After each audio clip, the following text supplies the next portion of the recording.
आगतम स्वागतम सुस्वागतम। सावित्रीबाई फुले श्रमिक महिला नागरी सहकारी पतसंस्था सभासद संस्था ग्राहक मेळावा या ठिकाणी आपण आयोजित केलेला आहे आणि या ग्राहक मेळाव्यामध्ये आता बऱ्याचशा सभासदांनी आपलं या ठिकाणी मनोगत व्यक्त केलेलं आहे। तर या ठिकाणी सहकारी थोडं बोलणार आहे मी। सह म्हणजे सोबत आणि कार्य करणारी संस्था, सगळ्या सोबत सगळ्याला घेऊन कार्य करणारी संस्था। आदरणीय नानी, आदरणीय नाना, आदरणीय सर्व संचालक मंडळ, आदरणीय दादा आहेत, आदरणीय आकाश सर आहेत, तसेच या ठिकाणी सन्माननीय की जे या पतसंस्थेचे मालक आहेत, सर्व सभासद बंधू भगिनींनो, की तुमचं या ठिकाणी मी सर्वांचं या ठिकाणी स्वागत करतो आणि आपणासमोर या ठिकाणी ग्राहक मेळाव्याच्या निमित्त या ठिकाणी 2 शब्द व्यक्त करतोय। तर सगळ्याला सोबत घेऊन काम करत असताना पतसंस्था म्हणजे काय? पत म्हणजे आपली पत, जे काय आपण महिन्याला हप्ते भरतो त्या ठिकाणी आपली पत निर्माण करता आली पाहिजे। आपण कर्ज घेतो, ठेवी ठेवतो, तर त्या माध्यमातून ज्या ठिकाणी आपण कर्ज घेतो तर आपल्याला पत सुद्धा या ठिकाणी पत सुद्धा सांभाळता आली पाहिजे। आपल्याला नुसतं कर्ज घेऊन चालणार ना आपल्याला। तर त्याच पद्धतीनं व्यवहार सुद्धा आपल्याला करणं अत्यंत आवश्यक आहे। ज्या ठिकाणी आपण ज्या संस्थेमध्ये आपल्याला कर्ज दिलं जातं त्या संस्थेमध्ये सभासदांच्या ठेवी असतात।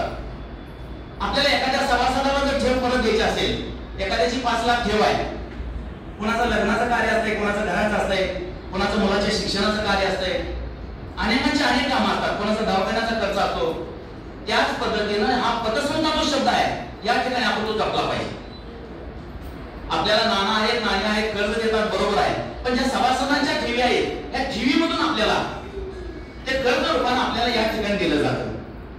तर या कर्जाची परतफेड करत असताना आता बरेचशा गोष्टी सांगितल्या, बरेचसे आपल्याला इथं पण बोर्ड पण दिसतात की महिन्याला आपल्याला ज्या काय पिकमीच्या रूपातून 100 रुपये असतील, 200 रुपये असतील, 500 असतील किंवा 650 आहे, 1300 आहे, तर या ठिकाणी जी तुटपुंजी रक्कम आहे तर ही जर आपण ठेवत गेलं तर आपल्याला 5 वर्षानं 10 वर्षानं तर ती रक्कम आपल्याला लाखामध्ये बघायला मिळणार आहे।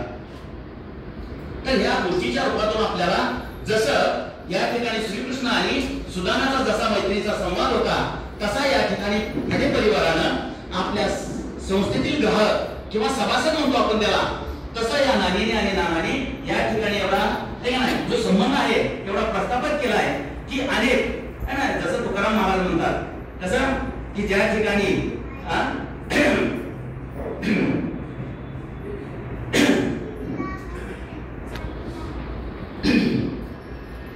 की बाबा जे संवाद आहे आपला की जे काय कष्टकरी असतील, छोटे छोटे उद्योग असतील, एखादा व्यवसाय छोटा करणं असेल, बिल्डिंगचा असेल किंवा पानटपरे असेल किंवा मेडिकलचं दुकान असेल किंवा अनेक प्रकारची छोटी छोटी दुकानं आहेत की याच्या माध्यमातून त्यांनी या ठिकाणी राहिलेली या दुकानदारांना किंवा या व्यावसायिकांना या ठिकाणी मोठं केलेलं आहे। तर त्याच पद्धतीनं या ठिकाणी जे काही 6 महिन्याचा की संस्थेचा जो आढावा आहे की जो शासनाच्या माध्यमातून आता दादाने सांगितलं 3 महिन्याला ऑडिट केलं जातं, 6 महिन्याला ऑडिट केलं जातं, 9 महिन्याला केलं जातं आणि वर्षाला केलं जातं। का केलं जातं तर त्याच्या पाठीमागचा उद्देश आहे की ज्या सभासदांच्या ठेवी आहेत या सुरक्षित ठेवल्या जातात की इतर बँकांमध्ये त्याची गुंतवणूक केली जाते। तर त्या ठिकाणी माझ्याकडे एक 6 महिन्याचा या ठिकाणी आढावा आहे आणि तो शासनाच्या माध्यमातून आपल्या समोर मी सादर करतोय। तर या ठिकाणी आपल्याला आता जर पाहिलं तर 30/9/2025 ला आपल्याकडे 12 कोटी 11 लाख या ठिकाणी ठेवी आहेत। तर या ठेवीचं नियोजन आपल्या संस्थेच्या बायलॉनुसार, शासनाच्या नियमावलीनुसार कशा पद्धतीने असावं की जेणेकरून सभासदांच्या हिताचं रक्षण होईल, सभासदाच्या जो विश्वास आहे या ठिकाणी दृढ होईल आणि त्या ठिकाणी तर या ठिकाणी जो विश्वास आहे या ठिकाणी सावित्रीबाई फुले पतसंस्थेनं या ठिकाणी तो विश्वास व्यक्त केलेला आहे। तर त्या ठिकाणी 12 कोटी 11 लाखामध्ये या ठिकाणी कर्ज वाटप केलेलं आहे 8 कोटी 42 लाख। तर आपण सर ज्याचं अकाउंटिंग चांगलं आहे, ज्याचं गणित चांगलं आहे, तर सर जर विचार केला आपण तर 22 ते 84 की जे शासनाचे नियम आहेत 65 ते 70 तर या ठिकाणी त्या कर्जाची रक्कम जी आहे या ठिकाणी ती वाटप केली जाते। त्याचबरोबर या ठेवी ज्या आहेत या सुरक्षित ठिकाणी ज्या बँकामध्ये गुंतवणूक करावी लागते जी शासनाच्या नियमानुसार दिल्या असतात त्या पद्धतीनं पतसंस्थेने या ठिकाणी सभासदांच्या ठेवीची गुंतवणूक सुरक्षित ठिकाणी या ठिकाणी केलेली असते आणि त्या ठिकाणी राखीव निधी आहे 62,06,000. त्यानंतर गुंतवणूक आहे 3,59,00,000 रुपये. तरी शासनाच्या प्रोटोकॉलनुसार शासनाच्या नियमानुसार जी गुंतवणूक आहे ती आमच्या येणाऱ्या सभासदाला की तात्काळ आम्हाला त्याची ठेव परत करता यावी. एखादा सभासद आला मागच्या क्षणी त्या सभासदाला आम्हाला ठेव परत करावी लागते.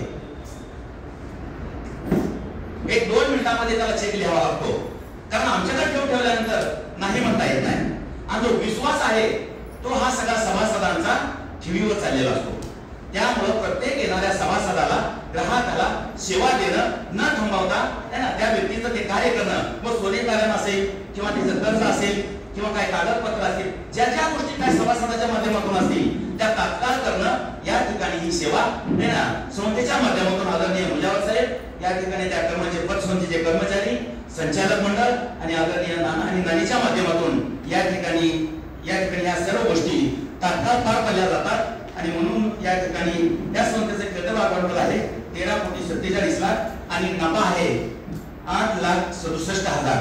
तर हा 6 महिन्याचा या ठिकाणी शासनाच्या नियमानुसार जो आढावा आहे तो या ठिकाणी मी आपल्या समोर 6 महिन्याचा आढावा या ठिकाणी आपल्या समोर मांडला आहे. मग या ठिकाणी मी सभासदांना एकच विनंती करतोय की जी आपली पतसंस्था आहे आपण घेतलेलं कर्ज आहे या ठिकाणी आपण वेळेवर परतफेड केली तरच आपली संस्था या ठिकाणी भविष्यामध्ये मोठी होणार आहे. 25 कोटी 30 कोटीकडे या ठिकाणी वाटचाल होणार आहे. प्रत्येक सभासदानं पुन्हा फळाची पाकळी है ना आपण महिन्याला या ठिकाणी आपले ठेव या ठिकाणी ठेवण्यात यावी आणि तेवढे तेवढे तळेसाची या म्हणीप्रमाणे आपली रक्कम जी आहे जसं त्या काकांनी सांगितलं बघा 50,000 है ना 1 लाखापर्यंत 2 लाखापर्यंत 3 लाखापर्यंत 5 लाखापर्यंत है ना बघता आपली 10 लाख रुपये रक्कम झालेली आपल्याला या ठिकाणी करणार नाही. तर या ठिकाणी मला एक बोलण्याची संधी दिली या ठिकाणी सर्वांचे या ठिकाणी आभार व्यक्त होतो. मी आजारी असताना सुद्धा या ठिकाणी आलोय त्यामुळे मला बोलण्याची संधी दिली आणि या ठिकाणी मी माझे 2 शब्द संपवतो. जय हिंद जय महाराष्ट्र.